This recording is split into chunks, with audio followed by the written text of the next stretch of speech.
प्रेमी का धोखा। अनकही गर्भावस्था की कथा दिशा और आयान की प्रेम कहानी करवट ले चुकी थी जब दिशा को पता चला कि वो आयान के बच्चे की मां बनने वाली है। उनका प्रेम, जो कभी कॉलेज की चहल पहल में परवान चढ़ा था, अब असल जिंदगी की कठिन परीक्षा में खड़ा था। हर बार की तरह जब वो आयान से मिली और उसे गर्भवती होने की खबर दी, तो आयान के चेहरे का रंग उड़ गया। उसने जिम्मेदारी से मुंह मोड़ लिया और दिशा पर आरोप लगाया कि यह सब उसकी चाल है। दिशा, जिसने आयान पर अगाध प्रेम किया था, उसके लिए ये एक गहरा धोखा था। उसने आयान को समझाने की कोशिश की, लेकिन आयान ने उसे छोड़ने का निर्णय लिया। अकेली और निराश दिशा ने अपने बच्चे को अकेले पालने का निर्णय लिया। तब उसकी मुलाकात एक सामाजिक कार्यकर्ता से हुई जिसने उसे अधिकारों और कानून की जानकारी दी। दिशा ने आयान के खिलाफ कानूनी लड़ाई शुरू की। मुकदमे के दौरान कड़वे सच और आरोपों की बौछार हुई, लेकिन अंत में सत्य की जीत हुई।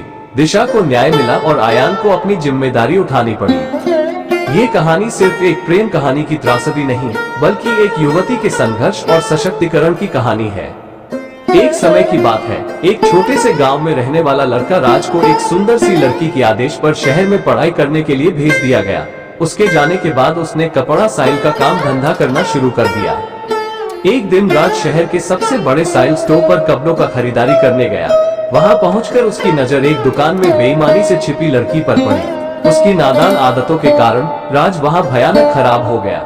वह अपनी ईमानदारी और अच्छाई की रक्षा करना चाहता था। नीतिवादी युवा राज ने अपनी मां के बताए तरीके पर चलकर बिना ज्यादा सोचे समय क्यों खराब नहीं करते हुए दुकानदार को एक चांदी का सिक्का छोड़ दिया और वहां से कपड़ा खरीद लिया। धीमी धीमी धुन सुनाई देती हुई लड़की अचानक अपने पिज्जा पानी पूरी स्थान पर दिखाई दी। वो राज की खराब हालत देखकर उनके पास आई और पूछा, आपके हाथ में क्या हुआ है? क्या मैं कुछ मदद कर सकती हूँ? राज ने यह बात सुनकर हौसला बढ़ाया और उसने सबसे पहले दुकानदार को धन्यवाद दिया जिसने उसे ये सिक्का दिया, और उसने उस लड़की द्वारा पूछे गए प्रश्नों का उत्तर दिया।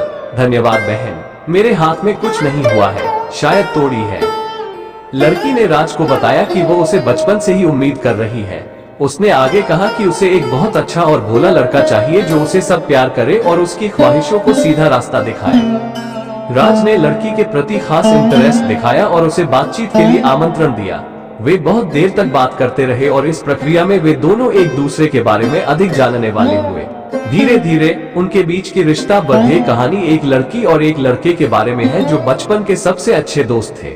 वे हमेशा साथ खेलते और कई अनुभव एक साथ जीवन के हर पहलू को साझा करते थे। जब वे बड़े हो गए तो उनकी दोस्ती भी और गहरी हो गई।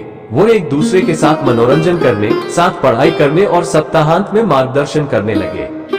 एक दिन लड़के ने अपनी दोस्ती के कुछ अलग महसूस किया।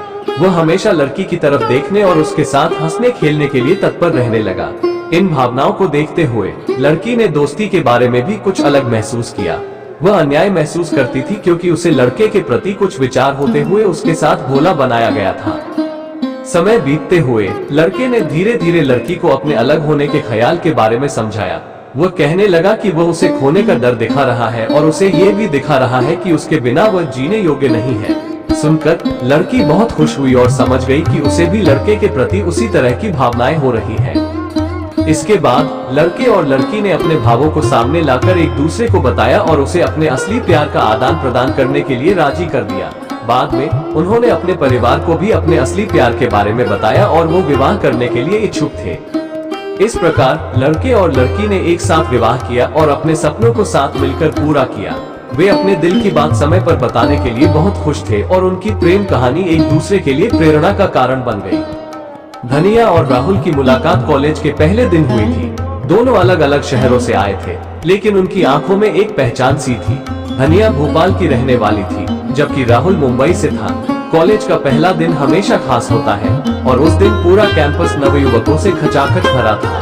धनिया और राहुल की क्लास भी साथ में थी। जब वे पहली बार मिले, राहुल की हंसी और धनिया की मासूमियत ने दोनों को एक दूसरे की ओर खींच लिया। पहले कुछ हफ्ते केवल पढ़ाई, पेशेवर बातें और सामान्य दोस्तों की तरह गुजरे, लेकिन धीरे धीरे उनके बीच की दीवारें गिरने लगी। कॉलेज के प्रोजेक्ट्स में काम करते हुए वे दोनों अक्सर लाइब्रेरी में एक दूसरे से मिलते।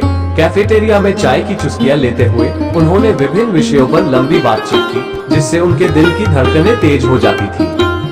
राहुल की मुस्कान में धनिया के दिल की धड़कनें बढ़ जाती थी और धनिया की हंसी राहुल के दिल के करीब जाती जा रही थी।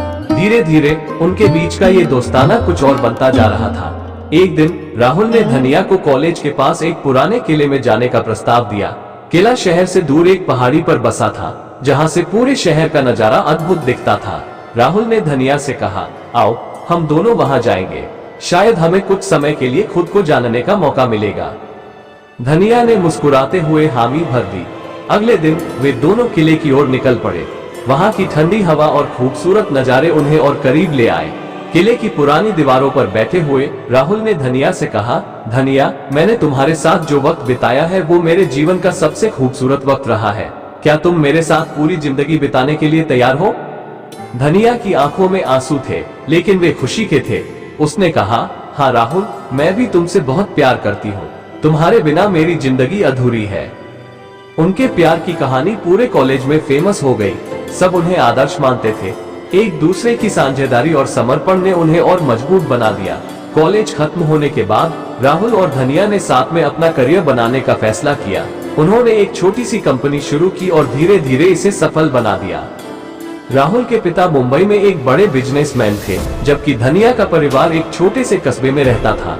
राहुल के माता पिता ने धनिया को स्वीकारने में थोड़ी हिचक दिखाई। उन्होंने माना कि उनकी पारिवारिक स्थिति और धनिया की पारिवारिक स्थिति में बहुत बड़ा अंतर था, पर राहुल अपने माता पिता को समझाने में कामयाब रहा कि प्यार किसी स्थिति या स्थायित्व को नहीं देखता। आखिरकार राहुल के माता पिता ने अपने बेटे की खुशी को देखा और धनिया को खुली बाहें से अपनाया। शादी का दिन तो सजी धजी महाकाव्य की तरह था। सुंदर सजी हुई मंडप, दोस्तों और परिवार का समागम और हंसी मजाक से भरी हुई रात, सबकी आंखों में खुशी थी। लेकिन सबसे ज्यादा खुशी राहुल और धनिया की आंखों में थी। उनकी शादी का दिन पूरे शहर में चर्चा का विषय बन गया। राहुल और धनिया का प्यार सच्चा और अनंत था, और उनकी कहानी ने यह साबित कर दिया कि प्यार में कोई बाधा नहीं होती। शादी के बाद दोनों ने अपने अपने करियर को नए आयाम दिए। राहुल ने एक बड़ी मल्टीनेशनल कंपनी में शीर्ष पद हासिल किया, जबकि धनिया ने अपनी खुद की डिजाइनिंग कंपनी खोली। वे दोनों अपने जीवन में जितने भी उतार चढ़ाव आए, उन सभी से मिलकर सामना किया, और हर दिन उनका प्यार और गहरा होता गया। बिजनेस और पारिवारिक जिम्मेदारियों के बीच भी उन्होंने कभी अपने प्यार को कम नहीं होने दिया। राहुल जब ऑफिस से थके हुए घर आते थे, तो धनिया उनके लिए हमेशा ताजगी भरी चाय लेकर हाजिर रहती, और धनिया की कंपनी में जब कभी भी कोई नई डिजाइन बनती, वो सबसे पहला प्रोडक्ट राहुल को ही भेंट करती। एक बार उन्होंने एक खास जश्न मनाने का फैसला किया। उनकी शादी की 5वीं वर्षगांठ पर राहुल ने धनिया को उनकी कॉलेज के पास वाले पुराने किले में फिर से ले जाने का प्रस्ताव दिया। इस बार किला और भी खूबसूरत लग रहा था। राहुल ने पैसे खर्च करके उसी जगह एक छोटा सा डिनर अरेंज कराया था। डिनर के बाद राहुल ने धनिया से फिर एक बार वही सवाल पूछा, धनिया, क्या तुम मेरे साथ पूरी जिंदगी बिताने के लिए तैयार हो? और धनिया ने फिर वही जवाब दिया, हाँ राहुल, मैं भी तुमसे बहुत प्यार करती हूँ। उनकी कहानी सिर्फ एक रोमांटिक कहानी नहीं थी, बल्कि एक प्रेरणादायक यात्रा थी, जिसमें सच्चे प्यार और समर्पण की शक्ति को दिखाया गया।